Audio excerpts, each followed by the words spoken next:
প্রিয় শিক্ষার্থী বন্ধুরা, এখন আলোচনা করব কুমিল্লা বোর্ড 2016 সালে যে রাইট ফর্ম ভার্ব এসেছিল এটি নিয়ে। অত্যন্ত সহজ এবং চমৎকার একটি টপিক, বর্তমান সমসাময়িক একটি টপিক তোমাদের রাইট ফর্ম ভার্ব হিসেবে এসেছিল। ভয়ের কোনো কারণই নেই, একদমই সহজ। আসলে যে সহজ, তো চলো আমরা দেখে আসি।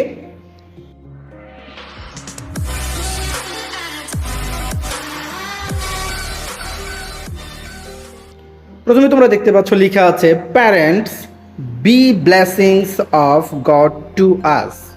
তাহলে প্রথমে অর্থগুলো আমরা আগে দেখে নেই। প্যারেন্টস অত পিতামাতা, ব্লেসিং অত আশীর্বাদ, গড টু আস, ঠিক আছে। তো গড তো অবশ্যই জানো, বিধাতা বা প্রভু। হ্যাঁ, তাহলে পিতামাতা হচ্ছে আমাদের কাছে বিধাতার একটা কি আশীর্বাদ। এখন আমাকে এই বি ভার্বটার কাজ করতে হবে, তাই তো। বি ভার্ব মানে কি জানি? হ্যাঁ, বি ভার্ব মানে হচ্ছে তোমার অ্যানিজার, ওয়াজ, ওয়ার, এগুলো হচ্ছে তোমার কি বি ভার্ব, ঠিক আছে। এখন আমরা এই বি ভার্বকে চেঞ্জ করতে হলে আমাদের যে বিষয়গুলো দৃষ্টি দিতে হবে সেটি হচ্ছে প্রথমেই দেখতে হবে আমাদের এই সেন্টেন্সটা অ্যাক্টিভ সেন্টেন্স না প্যাসিভ। তাহলে কিভাবে আমরা অ্যাক্টিভ সেন্টেন্স আইডেন্টিফাই করব? দেখো এখানে লেখা আছে প্যারেন্টস, পিতামাতারা বিধাতার কি একটা আশীর্বাদ। তাহলে পিতামাতা কি বিধাতার আশীর্বাদ। তাহলে পিতামাতারা নিজেরাই কিন্তু এই বি ভার্বের কাজ এক্সিকিউট করলো, যার কারণে কি এটা অ্যাক্টিভ বাক্য, ঠিক আছে। তোমরা যদি অ্যাক্টিভ বাক্য আইডেন্টিফাই করতে না পারো তাহলে দেখো তো এই সেন্টেন্সটার মধ্যে ফাইনিট ভার্ব কয়টা আছে। দেখো ফাইনিট ভার্ব শুধু একটাই আছে, ঠিক আছে। এই যে বি ভার্বটা হচ্ছে আমাদের এখানে ফাইনিট ভার্ব, আর ফাইনিট ভার্ব সবসময় টেন্স এবং পার্সন অনুসারে চেঞ্জ হয়। ওকে, আমরা অ্যাক্টিভ বাক্য বের করে ফেললাম, ফাইনিট ভার্ব বের করে ফেললাম। এখন আইডেন্টিফাই করি কোন টেন্সের মধ্যে আছে। এটা অবশ্যই প্রেজেন্ট টেন্স, যেহেতু পাস্ট টেন্সের কোনো এখানে সাইন নেই, ঠিক আছে। আর যেহেতু সাবজেক্টটা থার্ড পারসন প্লুরাল, তার মানে ভি ভার্ব এখানে কি হবে? আর হবে। আশা করি যে আর কেন হয়েছে এটা নিয়ে আর কোনো প্রবলেমই থাকবে না, ঠিক আছে। ওয়েল, পরবর্তী বাক্যে আসো। ওয়েন এ চাইল্ড বিয়ার, যখন একটা শিশু জন্মগ্রহণ করে, বিয়ার তো হচ্ছে জন্মগ্রহণ করা, ঠিক আছে। দেয়ার জয়েস নো বাউন্ডস, তাদের আনন্দের আর সীমা থাকে না। নো বাউন্ড তো সীমাহীন, ঠিক আছে। তাদের আনন্দের আর কোনো সীমা জানা থাকে না। নো তো জানা, আর নো বাউন্ড তো হচ্ছে কি বাহিরে, ঠিক আছে। তো আশা করি যে এতটুকু পর্যন্ত তোমরা বুঝতে পেরেছ। এখন আমরা প্রথম বাক্যটা দেখি। হোয়েন এ চাইল্ড বিয়ার, যখন একটা শিশু জন্মগ্রহণ করে। বলো তো এই বাক্যটা অ্যাক্টিভ না প্যাসিভ বাক্য? হ্যাঁ, অবশ্যই এটা প্যাসিভ বাক্য। কারণ একটা শিশু কি নিজে নিজে জন্মগ্রহণ করতে পারে? কখনো না। একটা শিশু জন্মগ্রহণ করে তার পিতামাতার মাধ্যমে, অথবা একটা শিশুকে তার মায়ের জন্ম দেয়। তো যেহেতু এখানে মা নিজে এখানে উপস্থিত নেই, এই যে বিয়ার ভার্বের সামনে মা নেই, আছে কি চাইল্ড, যার কারণে এটা কি এটা একটা প্যাসিভ বাক্য। আর প্যাসিভ বাক্য হলো অবশ্যই তুমি জানো স্ট্রাকচারটা নিয়ে অনেকবার এই স্ট্রাকচারটা নিয়ে আলোচনা করেছি পূর্বের ভিডিওগুলোর মধ্যে। অর্থাৎ অ্যামিজার ওয়াজ ওয়েল, এরপরে ভার্বের পাস্ট পার্টিসিপল ফর্ম বসাতে হবে। তবে অবশ্যই যে প্রতীকী যে সাবজেক্টটা দেয়া আছে এই চাইল্ড, ঠিক আছে, এটা দেখতে হবে এটা সিঙ্গুলার আছে না প্লুরাল আছে। এই চাইল্ড অবশ্যই সিঙ্গুলার, তো সিঙ্গুলার হলে প্রেজেন্ট টেন্সের ক্ষেত্রে কি বসে স্যার? ইজ বসে। আর বিয়ারের পাস্ট পার্টিসিপল ফর্ম কি? বর্ন, যার কারণে উত্তরটি কি হয়েছে? ইজ বর্ন হয়েছে। আশা করি যে এতটুকু পর্যন্ত বুঝতে পেরেছ। পরবর্তীতে আসো। দেয়ার জয়েস নো বাউন্ডস, তাদের আনন্দের আর কোনো সীমা থাকে না, বা আনন্দের সীমা আর তাদের জানা থাকে না। ওয়েল, এই বাক্যটা অ্যাক্টিভ বাক্য না প্যাসিভ বাক্য? অবশ্যই এটা অ্যাক্টিভ বাক্য, কারণ দেয়ার জয়েস মানে পিতামাতাদের জয়েস, আনন্দ সমূহ, ঠিক আছে। তাহলে এই নো ভার্বের কাজ এক্সিকিউট করলো, যার কারণে এটা অ্যাক্টিভ বাক্য, ঠিক আছে। অনেকে আবার অ্যাক্টিভ বাক্য আইডেন্টিফাই করতে পারো না অর্থের কারণে। এখন দেখো এই বাক্যটার মধ্যে ফাইনিট ভার্ব কয়টা? দেয়ার জয়েস নো বাউন্ড। দেখো একটা ভার্বই আছে এখানে, আর সেকেন্ড কোনো ভার্ব কিন্তু এখানে নেই। তো যেহেতু এটা একটা ফাইনিট ভার্ব, তো ফাইনিট ভার্ব তো অবশ্যই জানো তোমরা টেন্স এবং পার্সন অনুসারে কি হয়? চেঞ্জ হয়। ওয়েল, তাহলে দেয়ার জয়েস কি থার্ড পারসন প্লুরাল, তো প্লুরাল হলে কি ভার্বের সাথে কিছু বসে না? বসে না, যার কারণে নোই রয়ে গেল। ওয়েল, আশা করি যে বুঝতে পেরেছ।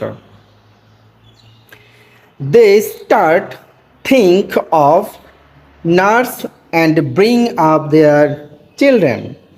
দে স্টার্ট, তারা শুরু করে, চিন্তা করা শুরু করে কিসের? নার্স। নার্স তো তদারকি করা, ঠিক আছে, লালন পালন করা।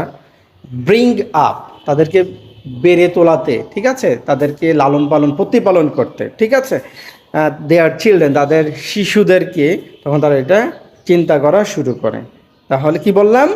তারা চিন্তা করা শুরু করে তাদের ছেলে মেয়েদের সেবা যত্ন এবং প্রতিপালন করতে তারা চিন্তা করতে শুরু করে। ওয়েল, দেখো এখানে এই বাক্যটার মধ্যে 4টা ভার্ব দেওয়া আছে। স্টার্ট একটা ভার্ব, থিঙ্ক একটা ভার্ব, নার্স একটা ভার্ব, ব্রিং একটা ভার্ব, 4টা ভার্ব। দেখো তো, আমরা জানি একটা সেন্টেন্সের মধ্যে, সিম্পল সেন্টেন্সের মধ্যে একটা ফাইনাইট ভার্ব থাকবে আর বাকি যা থাকে সবগুলো নন ফাইনাইট ভার্ব। আর নন ফাইনাইট ভার্ব তো চেঞ্জ কীভাবে করে এটা অবশ্যই জানো। কীভাবে করে? জিরান্ড ফর্ম করে অথবা টু প্লাস মূল ভার্ব করে। ওয়েল, এখন আমরা এগুলো দেখি কীভাবে করে। তাহলে দেখো, দে স্টার্ট, এখানে এই স্টার্টটা হচ্ছে তোমার ফাইনাইট ভার্ব, অর্থাৎ দে স্টার্ট, তারা নিজেরা শুরু করে। এটা অ্যাকটিভ বাক্য, যেহেতু সাবজেক্ট স্টার্ট ভাবে কাজ করলো এবং এটা প্রেজেন্ট টেন্স, যার কারণে যে থার্ড পারসন প্লুরাল, এই কারণে স্টার্ট কি থাকবে? স্টার্টই থাকবে, কোনো চেঞ্জ হবে না। আশা করি যে বুঝতে পেরেছ কেন স্টার্ট ভার্ব স্টার্টই রলো। আবারও একটু বলি, এখানে ফাইনাইট ভার্ব একটাই আছে, যার কারণে এটা কি হবে? টেন্স ও পার্সন অনুসারে চেঞ্জ হবে। প্রেজেন্ট টেন্স, দে থার্ড পারসন প্লুরাল, এই কারণে স্টার্ট রয়ে গেল। এবার আসো থিঙ্কের কথা। সেন্টেন্সে যদি দুটি ভার্ব থাকে, ঠিক আছে, তাহলে দ্বিতীয় ভার্বটির সাথে আইএনজি করে দিতে হয়, ঠিক আছে। তাহলে এই থিঙ্ক ভার্বের সাথে আমরা কী দিব? এখন আইএনজি দিয়ে দিব, থিঙ্কিং। আশা করি যে এটাও বুঝতে পেরেছ। ওয়েল, এবার এফের মধ্যে আসো। এখানে দিয়েছে নার্স অ্যান্ড ব্রিং। দেখো, অ্যান্ড কিন্তু এখানে কোনো কম্পাউন্ড সেন্টেন্স হিসেবে এখানে বসেনি। এখানে অ্যান্ড যুক্ত হয়েছে নার্স এবং ব্রিং, এই দুটা কথাকে, অর্থাৎ এই দুটো ভার্বকে একত্রে করার জন্য। তাহলে এই দুটো ভার্বের আগে কি রয়েছে? একটা প্রেপোজিশন রয়েছে, অফ প্রেপোজিশন রয়েছে, ঠিক আছে। তাহলে অফ প্রেপোজিশনের পরে কি বসে স্যার? অবশ্যই তোমরা এটা জানো, অফ প্রিপোজিশনের পরে ভার্বেন নাউন ফর্ম বসে। কিন্তু স্যার এই নার্স ভার্বের নাউন ফর্ম তো জানি না, ব্রিং ভার্বের তো নাউন ফর্ম আমরা জানি না। তখন কি করবা? তখন এগুলোর সাথে আইএনজি দিয়ে দিবা। আইএনজি দিয়ে দিলেই কি হয়? এটা নাউন ফর্ম হিসেবে কাজ করে। তাহলে যার কারণে আমরা কি বলবো? এফের পরের যে শূন্যস্থানটা দেওয়া আছে নার্স, এটা হয়ে যাবে কি? নার্সিং। এরপরে দেওয়া আছে কি? ব্রিং, এটা হয়ে যাবে কি? ব্রিঙ্গিং। ওয়েল, আশা করি যে বুঝতে পেরেছি, অত্যন্ত সহজ, আমি আগেই বলেছিলাম। They remain safe under the custody of their parents since birth. They অর্থাৎ সন্তানরা তাদের পিতামাতার কাস্টডিতে, ঠিক আছে, তাদের হেফাজতে কি থাকে? তাদের জন্মের পর থেকে তারা নিরাপদ থাকে। কি বললাম? জন্মের পর থেকে তারা নিরাপদ থাকে। তাহলে দেখো, এটাও একটি বাক্য, কারণ সন্তানরা নিজেরাই পিতামাতার কাস্টডিতে কি থাকে? নিরাপদ থাকে। যেহেতু দে থার্ড পারসন প্লুরাল, এই কারণে রিমেইন, আমাদের রিমেইনই রাখতে হবে। আর তাছাড়া আমি যদি বলি এখানে কয়টা ভার্ব রয়েছে? একটা ভার্বই রয়েছে। দেখো, এটা আমাদের finite verb.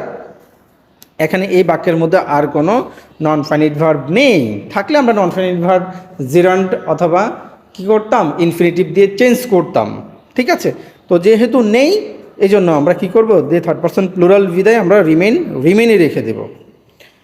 Parents never mind, পিতামাতারা কখনো কিছু মনে করে না। টেক পেইন, যন্ত্রণা মেনে নিতে।